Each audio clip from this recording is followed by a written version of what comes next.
Welcome to the Black-Liberation.Tech podcast, brought to you by Jordan Nuance LLC and hosted by Dr. Renée Jordan. This podcast is a accumulation of Dr. Jordan's dissertation work and her passion for empowering Latinas, Afro-Latinas, Black women, and girls to navigate the academic and professional worlds with confidence and success. Whether you're a mother or guardian guiding a child through grades 6 through 12, an undergrad or grad student, someone working on a dissertation or thesis, or simply looking to carve out your niche in the career landscape, this podcast is for you. Each episode, Dr. Jordan shares her story, offers invaluable advice, and provides practical coaching to help you thrive in school, work, and beyond. Join our community on patreon.com/Black-Liberation.Tech and become a member for as low as $5 per month. As a member, you'll gain exclusive access to live recordings, impromptu academic and career coaching, and a network of like-minded individuals committed to mutual support and success. You're also welcome to follow Black Liberation Tech on YouTube, Instagram, Facebook, TikTok, and LinkedIn. Visit black-liberation.tech for even more information on Dr. Jordan's adventure in Inglés o Español. Tune in, get inspired, and let's embark on this journey together. Welcome to Black-Liberation.Tech, where your success story begins. Hello, everyone, and welcome back to another episode of the Black-Liberation.Tech podcast. I'm your host, Dr. Renée Jordan, and today we are going to take a look at some of the notes that I took for a panel discussion that I was a part of for the ElevateHer Summit that was hosted by Spelman College. And the title of the panel was AI, Algorithms, and Access. And so there were a few parts that I want to talk about with you, just in case you weren't there. All right, so the first part talked about equity and representation in the age of AI. Now, it's important to know that when AI platforms are developed, or if you are developing AI platforms, whatever data information you use in order to create the large language model will determine the types of responses that people receive. So if you're using a large language model that encompasses all of the internet, like ChatGPT or Gemini, then it's going to have bias as well as assumptions built in based on what's available on the internet or whoever the creators are behind the large language models. So one of the things that I appreciated from someone doing work at Howard University, Dr. Gloria Washington, is that she actually collected data on African American English. She collected data from people talking who identified as African Americans in order to enhance voice recognition. And in order to do so, people had to answer questions and they spoke their responses, and she collected that information. And as a result, people are able to tap into her work in order to get access to that database in order to enhance their voice recognition models when it comes to AI. Now, I mentioned in the panel that I am not someone who builds large language models.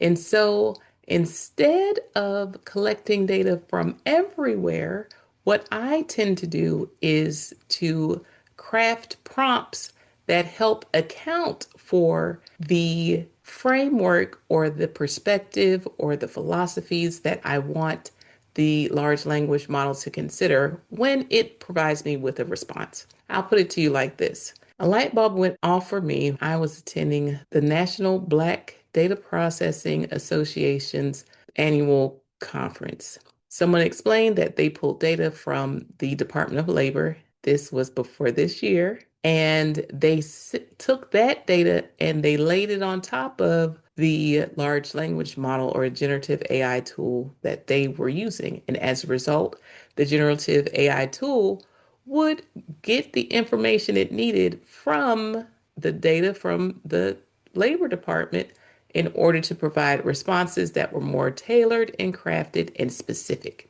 So I took that as a nudge to always create very large prompts when using generative AI. Now, if you look at any of the Black-Liberation.Tech lessons, you'll see that I built out large prompts so that the responses are specific. I will also include philosophies. I will also include data points from disaggregated data points or de-identified data points from data that I have collected for this open educational resource, Black-Liberation.Tech, in order to guide the generative AI tool in the type of response that I want to get back once I enter in my prompt or my instructions. And so another tool that I use is Notebook LM. And with Notebook LM, that is a Google product, I am able to say what resources I want the tool to use in order to give me a response. So it will go through the resources, whether they are YouTube videos, PDFs, or Google files, and even websites, and it will give me a response based on what is there. Now, I did see someone on TikTok using Notebook LM to study. So the person had YouTube videos from class, so like the lectures as resources, they had PDFs, they had notes that they took, and as a result, they were able to ask Notebook LM to quiz them and to give them a study guide. And that made me say to myself, you know what? I have a good amount of content. I should be able to use Notebook LM to help me make succinct responses when I'm asked certain questions. And so I actually use Notebook LM to help me prep for the panel. When you participate in a panel, hopefully they give you the questions up front so that you can prepare on how you plan to answer them. Not that you will go word for word, but you'll have an idea of how you want to respond and consider all of the other questions that are to follow so that you'll know where you want to emphasize different points. So, with equity and representation in the age of AI, I felt that it was important for people who are building large language models, those who are building AI platforms, to definitely consider those things such as bias when building them and try to counteract them with data from diverse places, diverse people, diverse perspectives, and even ways of thinking or doing.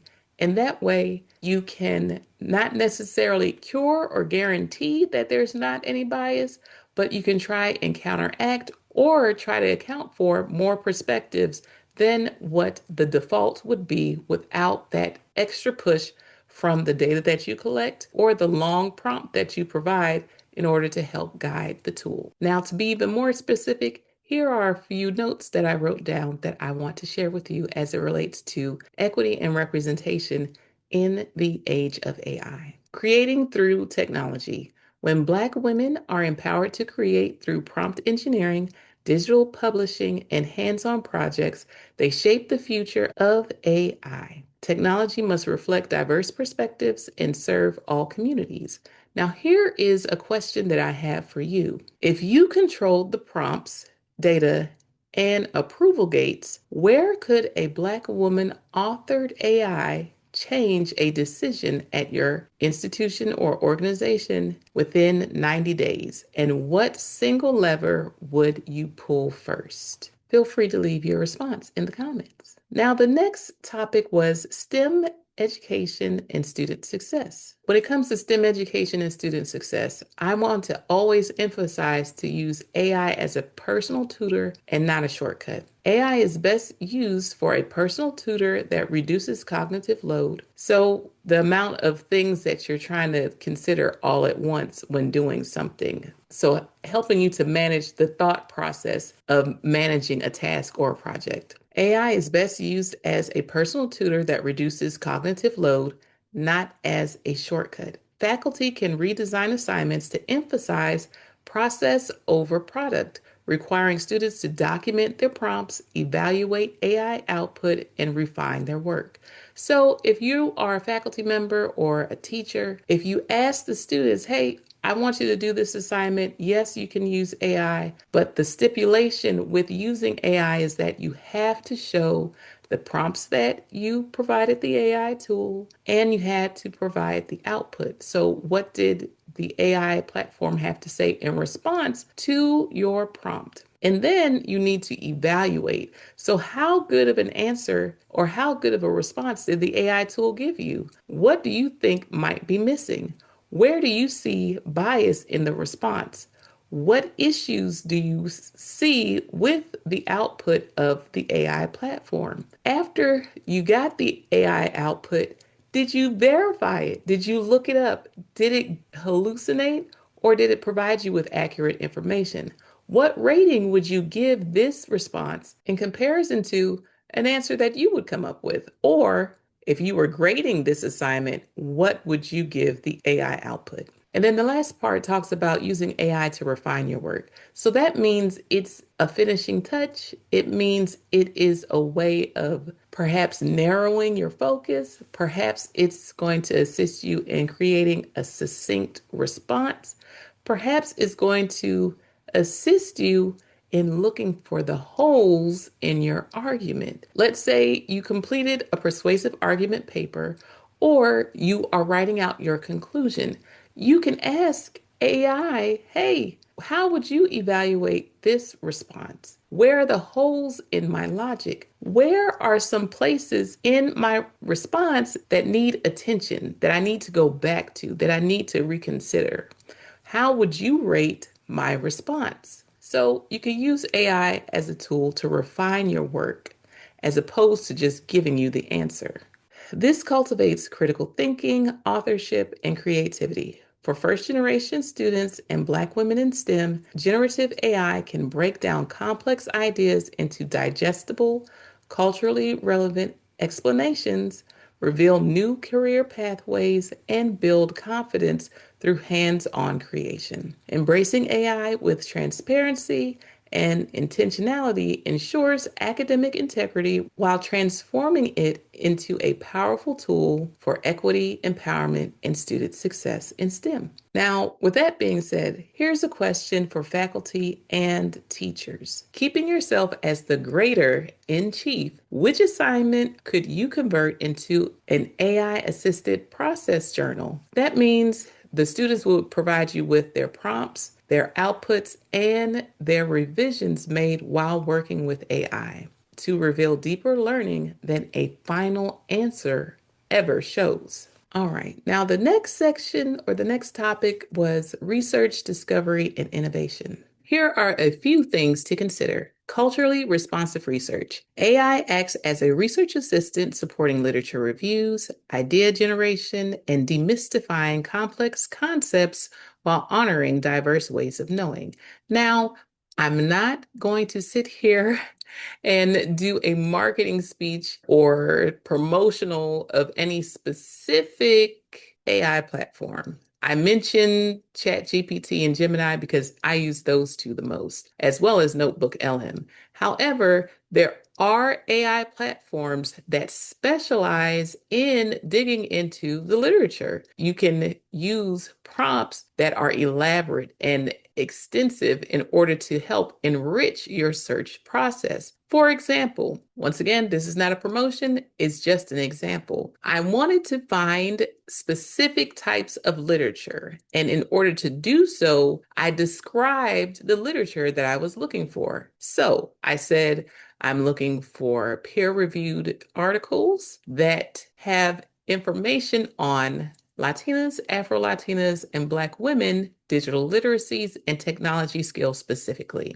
I further clarified by stating that the articles should not compare girls to boys. They needed to be specific to Latinas, Afro-Latinas, Black women, and girls. And as a result, I was able to get output that was specific to that. Now, in order to do so on my own, before the AI platform was available, I actually dug into our library database system, which included EBSCOhost and all those other tools, and read either the abstract or at least the first few pages to find out if the literature was comparing these groups of girls and women to boys and men. I wanted to review literature that had them disaggregated so that I would be able to see what was going on with these specific groups and not in a competition, if you will, to others. So when you need help with the literature review, I recommend checking out the different platforms that are available. Be specific in your prompts in terms of what you want to see as potential sources of literature to review. I want you to ask AI platforms questions that will help you transition from one similar group of thoughts to the next. Also, what are some questions that I can ask myself while I'm reviewing the literature to help me along the way? For example, if I say that I am reading these 10 articles, what are some questions that will help me think about the connections between research, the differences, the stories that are being told, the holes in the scholarship, so what's not being covered, as well as different perspectives. What's another way that has not been considered when we're talking about X, Y, and Z? So use it as a research assistant to help you along the way, not just to give you answers, but to help you refine your searches as well as ask you clarifying questions about your literature review. You can even ask it, hey, what's missing here? Where are the holes in my logic? This is what I'm thinking. Now, I want to caution you that you should most likely provide bullet points or short phrases. I don't necessarily recommend putting in your whole paper because what can happen is that your whole paper can become somebody else's point of reference if they're using that same platform. So keep this in mind. If you don't want to email it to a stranger, or if it's something that you indeed want to mark as your own and not something that can be borrowed by someone else, keep it to yourself. Don't put it in the AI platform, but you can put bullet points in there, not your whole paper. Are you catching what I'm trying to say? I hope so. But in other words, try talking it out as opposed to uploading entire papers to the platform. So let's take a look at some other things to consider. Critical AI literacy. Responsible use requires verify, then trust approach with conscious prompt engineering to counter bias and transparency in documenting AI contributions. Now, this is something that I want to bring up as it relates to the Black-Liberation.Tech website. So just give me a moment while I hop on over there. All right. So if you take a look at the lessons on the Black-Liberation.Tech website, one of the things that I do, I use the blog feature so that you can see when I posted the lesson, so you'll have a point of reference. But the other thing that I do in the author section, I leave a note in both English and on the Spanish site, it's in Spanish. And it says, this blog post was created through a collaborative effort, incorporating valuable insights from contributors, prompt engineering and editing by Dr. Jordan, and the assistance of ChatGPT and Gemini for generating and refining content. So that's an example of how I give credit to where credit is due. The contributors in this case were those who participated in my dissertation and checked off the box on the consent form stating that I could use their data to help develop an open educational resource. And so that's what I do with the lessons specifically. So the things that get covered, the main points, the big ideas, even the different sections, those parts of the design process, I used information from the contributors of my dissertation in order to arrive. Now, prompt engineering and editing, I tell people this. I am so good at creating prompts that I create prompts that generate prompts for other people to use as prompts to help them wherever they are. And so if you take a look at the Black-Liberation.Tech lessons, you will see that there are generative AI prompts that you can use in whatever platform you decide to help you think about how you can incorporate your interests, how you can create projects, how you can engage AI in different ways in order to get tailored output to help you along your way based on what's important to you. I leave the things in brackets so that you can insert your interests, your ideas, your thoughts, your concerns, your perspective so that you don't get a generic response. You get something that's based on what you are interested in as an individual. And then before the prompts, there are reflective right questions that will help you think through or consider the different information that you know about yourself. And when you write that information down, you can include that as context for your prompt. So you take your write and reflect responses, you paste it into the generative AI tool of your choice, whether that's ChatGPT, Gemini, or somewhere else. And underneath it, you say, use the information above as context. And then from that point, you give it the instructions, you give it your prompt. And so then you go to where you filled out the prompt in the lesson and you copy and you paste that into the generative AI tool and then hit submit. That way, the output that you receive is tailored to you. It is specific to you. I show examples of me submitting my own prompts in my own context so that you can see how my responses will come out different. Now, even if somebody were to take my exact responses and copy and paste them into their generative AI tool, there's still no guarantee that it will come out the same because it depends on what day you're asking it. And it also depends on your prior search histories or your prior conversations with your generative AI tool. So, what else have you talked about with ChatGPT, with Gemini, or any of those platforms that will be used as context for your output? So, think about the types of conversations that you're having with your generative AI tool of choice. When you open up a new conversation, it's like starting a new conversation. But if you continue to work within the same conversation, then the information in there is fair game. And sometimes it will still pull information from other conversations that you've had in the past. I've seen that myself. So, once again, critical AI literacy, verify, then trust. When you get an output, when you receive a response, go to a trusted website. Go to it.edu, go to a.org, find a .gov that's reliable and see what you find there. Go to a library, look it up, see what an expert in the field has to say about the output that you received. So verify the information that you received from generative AI with another source before you decide to trust it.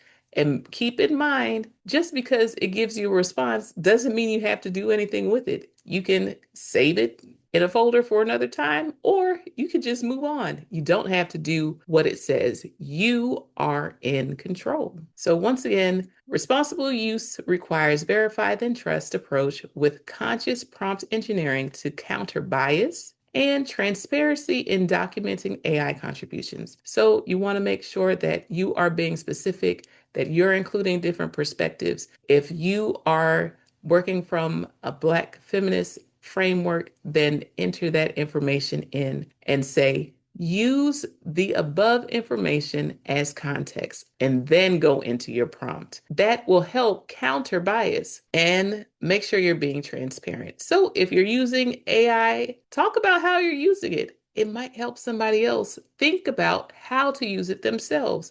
It's a good idea to save your prompts and save the output in a folder so that you can have your own track record of how you engage with AI and the types of prompts that you're using, the types of questions, the types of instructions that you're giving to AI to help you along your way. One way of thinking about how to frame your prompt is to make sure that you include who, what, when, where, how, why, and tone, as well as the format. How do you want the output to come back to you? Do you want it as text? Do you want it as a table?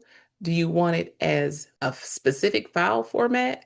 Because it is possible to export files from the generative AI tool to help you along your way. And then if you want, you can share that information with your learning group. So let's say you're exploring AI together with some other people.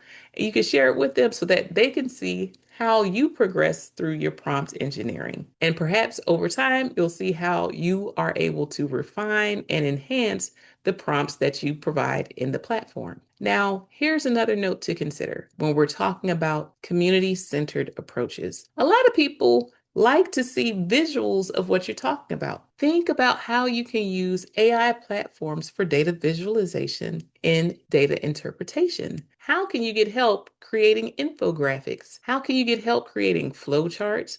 Now, that's one of the things that is in high demand. People want to be able to see the data, not just a list of numbers and not just a lot of text? How can you share out your findings in a way that people will remember visually through visual storytelling? Now, I've shared before that Napkin AI is one of the tools that I choose to use when it comes to visualizing text and creating different types of images to help get my point or idea across in a way that people will remember. Now, here's a question for you. Assuming AI only does the heavy lifting you permit, what new community-rooted research question would you finally pursue? And what two verify, then trust checks would you require before using AI output? Now, another topic of interest relates to workforce development and career access. When we're talking about AI, think about adaptability and curiosity.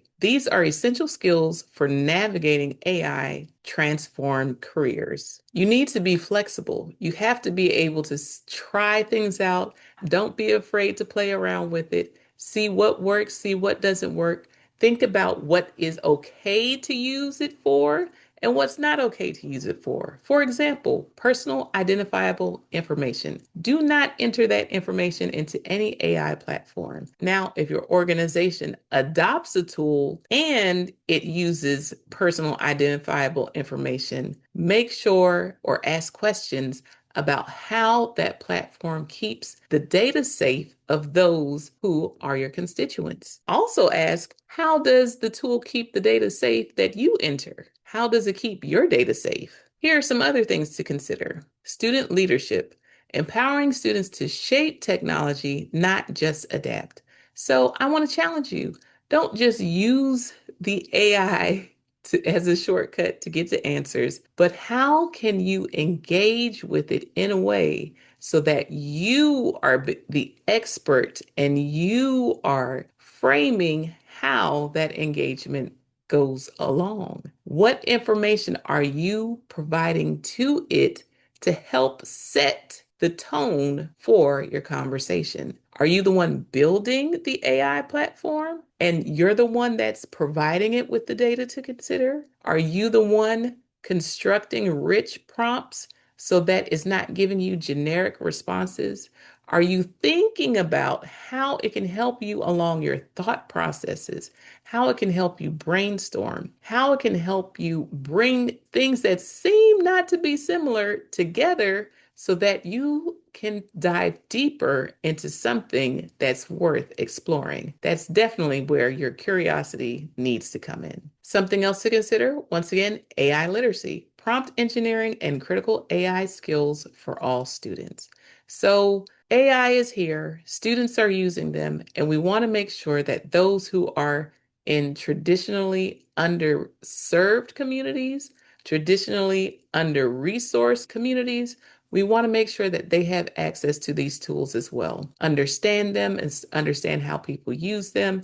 And even if someone decides that they don't want to use AI, they need to know how others are using AI so that they are knowledgeable about what's happening today. AI is being used in many places. One of the panelists was able to provide several examples of how AI is being used by health insurance as well as mortgage lending. So think about it. If you ever have to go receive health care, if you ever pay a mortgage or are interested in getting a mortgage for a home or a loan for anything else, think about it. You need to know that these tools are being used by others. Perhaps you need to ask them about how your data is being protected. Perhaps you need to ask them what else you can provide in order to get an outcome that's more favorable based upon you and not just a predictive analytic. All right, so here's a question for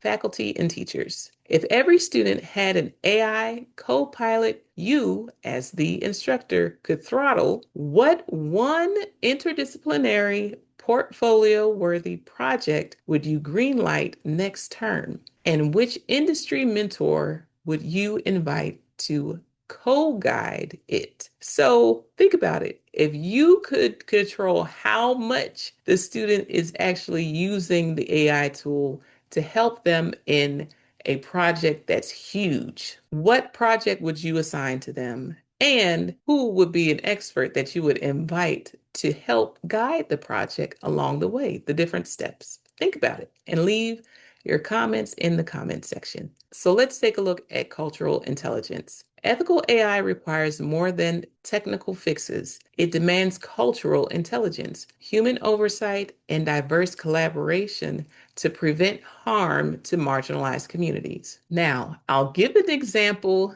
and hopefully you'll see where I'm going with this. There was a advertisement for blue jeans that didn't go over well with diverse populations. And then that advertisement was followed up by a few advertisements where they did go over well with diverse populations and communities. Specifically, one became a trend on TikTok. And I'll leave it at that. For those of you who know which one became a trend on TikTok that included a dance, a group of people dancing, please put it in the comments. And so think about it like that. You need to be aware when you're working with AI platforms, the different cultural bias that can happen, as well as ethics. Just because you can do something, is it okay? Where is your moral compass? Where do you lie in terms of what's right, what's wrong, what's okay, what's too much, what's oversharing? What are acceptable uses of AI versus unacceptable uses? What are ways of using AI that will keep you safe? What are ways of using AI that are harmful? And how do you keep an eye out for those harmful ways? Some of that is going to come as a result of having conversations, talking to people, asking them about the way they're using it and sharing how you're using it and bouncing ideas off of each other and saying, you know what? Something strange happened, and share what that strange thing was to see if they experienced the same thing, or share the strange thing so that they'll know that strange stuff happens sometimes when using AI. Community co-design. AI development should be co-designed with communities, embedding culturally responsive frameworks and social policy experts from ground up.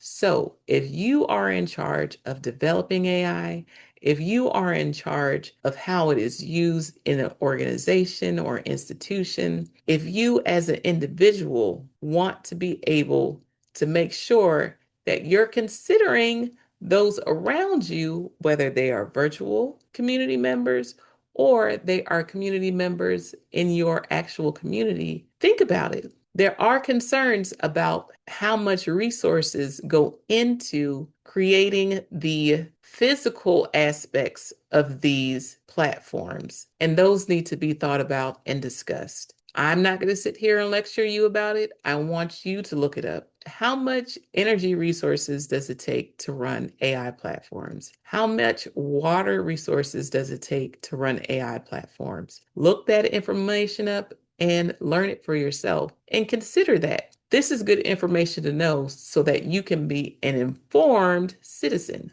This next topic under accountability and bias talks about beyond compliance. Ethical standards must reflect philosophies like Ubuntu and Afrocentricity, centering collective well-being rather than mere technical compliance. Now, I'm going to leave you to think about that. If the community is considered when building tools, what are some things that are good and what are some things that are bad? What are some things that are not so good? And how can you consider that whether you're involved in building or using these platforms? Now, here's an ethical checkpoint question. Before deploying any AI tool you still govern, what is the one bias audit or community sign-off you would mandate that would give you moral confidence to proceed? So, in other words, what would you look for before you say, okay, this output is good to go? This AI platform is worth using. What are the key things that you would look for as it related to bias and as it related to whether or not it is good for the community? What are those things? Think about it. Now, here's the call to action. We are in need of digital liberation labs. Just think about it. Innovation hubs dedicated to culturally responsive, community-centered, hands-on creations. How can you create these labs? Think about how you can have bilingual programs, mentorship networks, as well as projects that involve hands-on creation. Here is the final question that I want to leave with you. This is an implementation challenge. With the resources you already control, what is the smallest viable digital liberation lab you could launch in 30 days? And how would you prove authorship, not just access, actually increased? So how would you prove that more people are creating and not just accessing your digital liberation lab? Thank you for tuning in to the Black-Liberation.Tech podcast, brought to you by Jordan Nuance LLC and hosted by Dr. Renée Jordan. We hope today's episode has inspired you and provided valuable insights to help you navigate your academic and professional journey with confidence and success. Remember to like, subscribe, and share, as well as rate and review the podcast to help it become more discoverable. Whether you're guiding a child through grades 6 through 12, tackling undergraduate or graduate studies, working on a dissertation or thesis, or exploring your career options, this podcast is here to support you every step of the way. Join our community on patreon.com/Black-Liberation.Tech and become a member for as low as $5 per month. As a member, you'll enjoy exclusive access to live recordings, impromptu academic and career coaching, and a network of like-minded individuals committed to mutual support and success. Don't forget to follow Black-Liberation.Tech on YouTube, Instagram, Facebook, TikTok, and LinkedIn. Visit black-liberation.tech for even more information on Dr. Jordan's adventures, available in both English and Spanish. Stay inspired, stay empowered, and keep moving forward. Until next time, take care. Bye-bye.